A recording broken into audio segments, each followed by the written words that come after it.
এই ব্রিজটা এর নিচে কিন্তু লোহার ব্রিজ, এই ব্রিজটা কিন্তু সম্প্রতি ভেঙে গেছে।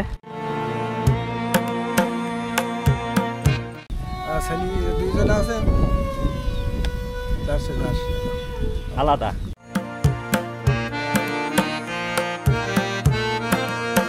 এই খেজুরগুলা যখন পাকে কিন্তু এই খেজুরগুলা অসাধারণ লাগে। এই চরের বুকে কিন্তু ধান শুকানো শেষ, এখন বাসায় নিয়ে যাবে।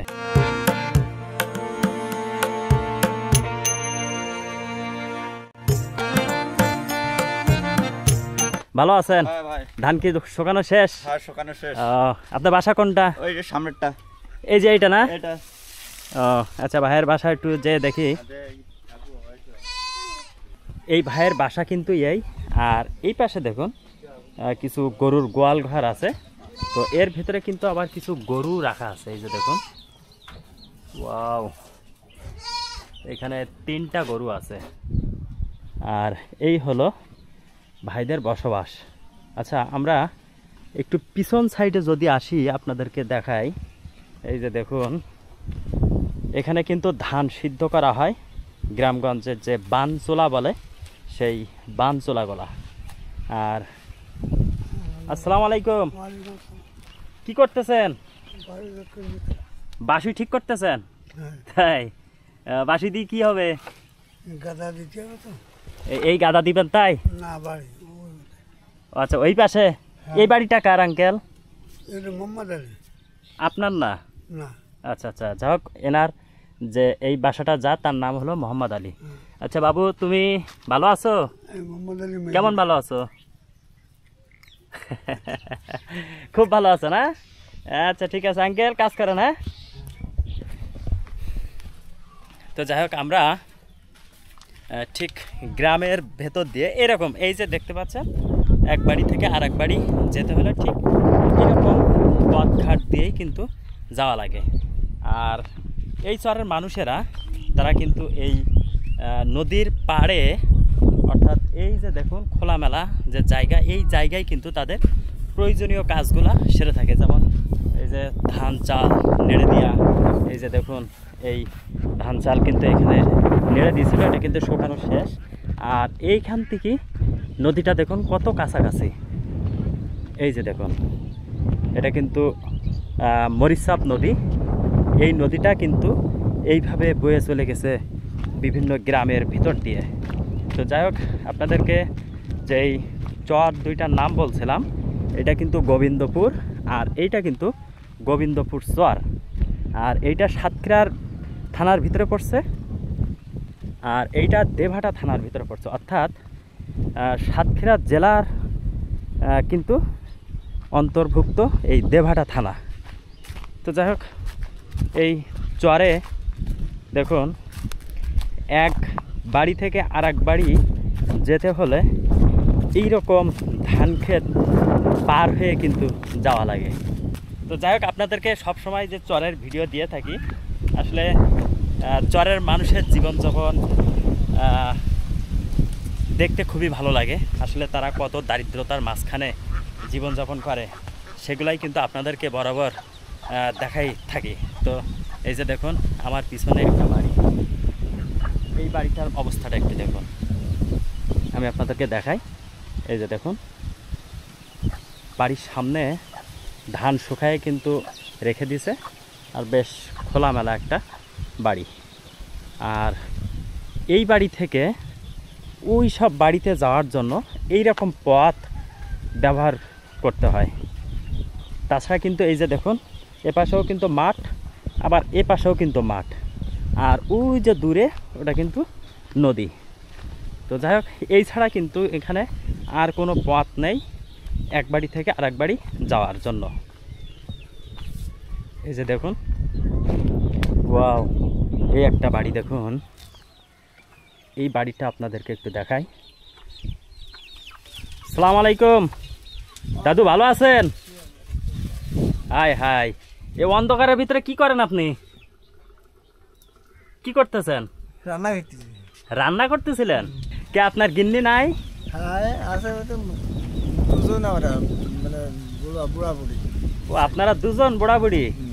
আর ছেলে দুইজন আছে, যাচ্ছে যাচ্ছে আলাদা? আমার দুজন তা আপনাদের কি দেখাশুনো করে না তারা? কথা শুনি না, চোখে ভাগ আসে। কেন, কি হয়েছে একটু বলেন? দেখাশুনো করে না মানে কি সমস্যা কি? যার সমস্যা সে গরিব মানে যার সংসার নেই সেই টানাটানি সংসার। আচ্ছা আচ্ছা। ও তাই এই যে এখন তো বাজে আপনার কয়টা, প্রায় 5টা 5:30 বাজে, তো এখন যে রান্না করতেছেন আপনি? মানে দুপুরে ওই কিছু ধান নেইল, ধানগুলো চাইল টাইল ঝাঁটিয়ে মানে বেলা অনেক গেলে তাই দুপুরে রান্না বান্না করিনি, খাওয়া দাওয়া হয়নি, এখন রান্না করছি। আচ্ছা আচ্ছা, এই আপনার বাসা তাই না?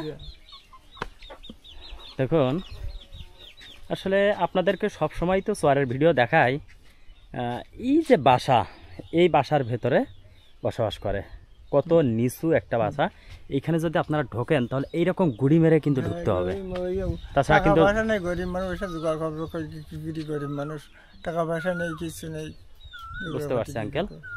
অসহায়, আর তার ভিতরে আরো রোগগ্রস্ত। তা আমাদের দাদিমা কোথায়? যদি মাছ দিয়ে মেরে দিলাম ওই পুকুর দিচ্ছি। ও আচ্ছা আচ্ছা। তো এই যে দেখুন এই আঙ্কেল, এনারা দুইজনই বসবাস করে এইখানে। এনাদের যে ছেলে মেয়ে আছে সেই ছেলে মেয়ে যার সে আলাদা সংসার ধর্ম করে। আর এক কথায় এনারা মানে এনার ছেলে মেয়েরা বাবা মার দেখাশুনো করে না। আর এই যে দেখুন, আর এই আঙ্কেলের ওয়াইফ। ভালো আছেন দাদিমা? কি পরিষ্কার করতেছেন? মাছ? তাই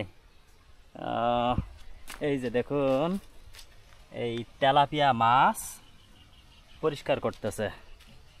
তো আপনার ছেলে মেয়ে নাই? আছে, দেখাশুনো করে না? হাই হাই, দেখুন দেখাশুনো করলে কি আর দুপুরবেলাটা টানতেনি। আচ্ছা, তো বন্ধুরা এই বিষয়টা আপনারা কিভাবে নেবেন আমি জানি না। এই যে আঙ্কেল আন্টি এনারা দুজনেই কিন্তু বয়স্ক মানুষ, এনাদের যে ছেলে মেয়ে আছে তারা কিন্তু রীতিমতো আলাদা সংসার ধর্ম করে, এই বাবা মাকে ফেলায়। আসলে বিষয়টা কেমন ভাষায় প্রকাশ করা যায় না। তো ঠিক আছে আঙ্কেল, ভালো থাকবেন, আসসালামু আলাইকুম। নদীর পাড়ে আসা খুব একটা আরামদায়ক আমার কাছে যেটা মনে হয়, কারণ এই নদীর পাড়ে আসলে একটা জিনিস উপভোগ করা যায়, সেটা হলো এই যে ন্যাচারাল বাতাস। তো দেখুন নদীর পানিগুলা কিন্তু কেমন ঢেউ খেলাখেলি করতেছে। আর এইখানে যদি আপনারা একটু বসে বিশ্রাম নেন তাহলে কিন্তু মনটা জুড়াইয়া যাবে।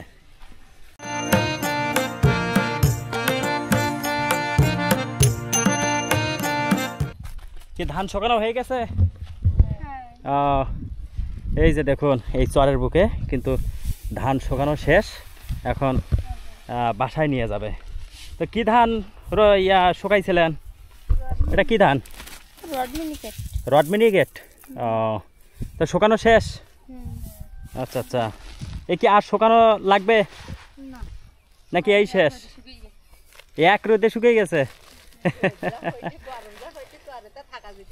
আচ্ছা আচ্ছা। আসলেই তাই যে এই পরিমাণ রোদ পড়ছে, আর এই চরের বুকে যদি এভাবে ধান শুকানো হয়, সেই ধান কি আর দুইবার শুকানো লাগে? এরকম এক রোদ্রেই কিন্তু শুকিয়ে যায়। তো আসলে সুবিধাও আছে অসুবিধাও আছে। যেমন এই মাঠটা এখন ব্যবহার করা যাচ্ছে, যেহেতু এখন ফসলাবাদ উঠে গেছে, সে কারণেই কিন্তু এখানে মাঠটা ব্যবহার করা যাচ্ছে। কিন্তু একটা সময় যখন এই চরের বুকে আবার ধান রোপণ করবে বা অন্যান্য ফসলাবাদ করবে, তখন কিন্তু এই জায়গাগুলো কিন্তু আর ব্যবহারের উপযোগী হবে না।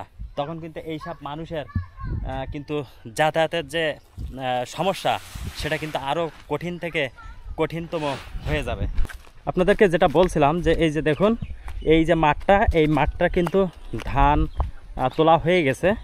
আর যখনই অন্য ফসল করবে তখন এই রকম পথ ধরে কিন্তু এই রকম এক বাড়ি থেকে আরেক বাড়ি যেতে হবে। তাহলে একবার ভাবুন কত কষ্ট করে এখানে জীবনযাপন করে।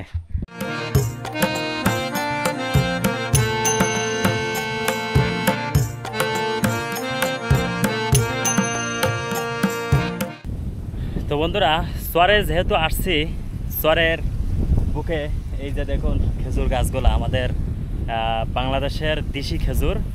এই খেজুরগুলা যখন পাকে কিন্তু এই খেজুরগুলা অসাধারণ লাগে।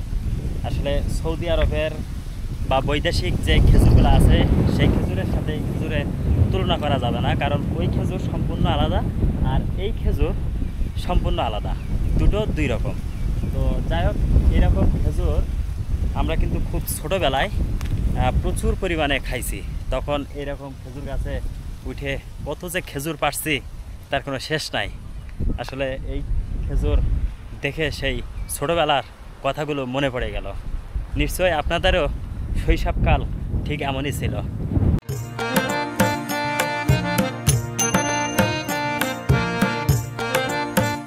তো বন্ধুরা, এই গোবিন্দপুর চরের একটা ভোগান্তি আপনাদেরকে দেখানোর চেষ্টা করি। এই যে দেখুন, এই ব্রিজটা, এদের নিচে কিন্তু লোহার ব্রিজ। এই ব্রিজটা কিন্তু সম্প্রতি ভেঙে গেছে। এই মরিচচাপ নদী, এখানে কিন্তু এই নদীটা 3 দিকে চলে গেছে, একটা এই দিকে, একটা এই দিকে, আর একটা এই দিকে। তো এই দিকের জায়গাটা দেখুন ভেঙে কিন্তু একবারে যে সামনে যে বাড়িঘরগুলো আছে কিন্তু বাড়িঘরের কিনারা পর্যন্ত পৌঁছে গেছে। আর এই ব্রিজটা ভেঙে যাওয়াতে এই গোবিন্দপুর চরের মানুষের রীতিমতো একটা ভোগান্তি বেড়ে গেছে। তো দেখতেই পাচ্ছেন আমি কিন্তু এখন বাঁশের শাঁখো পার হচ্ছি। তো আসলে আমাদের কাছে যতই ভালো লাগার বিষয় হোক না কেন, এই ব্রিজটা ভেঙে যাওয়ার কারণে কিন্তু এলাকার মানুষের রীতিমতো একটা দুর্ভোগের পড়ে গেছে। কারণ এইখানে কিন্তু অনেক মোটরসাইকেল বা আদার্স যানবাহন যেগুলো চলে, ভ্যান, ইজি বাইক, এই গাড়িগুলো কিন্তু পার হওয়ার একটা রীতিমতো ভোগান্তির মতো পড়ে গেছে। তো যাই হোক, ভিডিওটি এখানেই শেষ করছি। ভিডিওটি কেমন লাগছে সবাই কমেন্টস করে জানাবেন। তো দেখা হবে অন্য কোনো ভিডিওতে, অন্য কোনো সুন্দর জায়গায়। সে পর্যন্ত আপনারা সুস্থ থাকুন, ভালো থাকুন। আল্লাহ হাফেজ, আসসালামু আলাইকুম।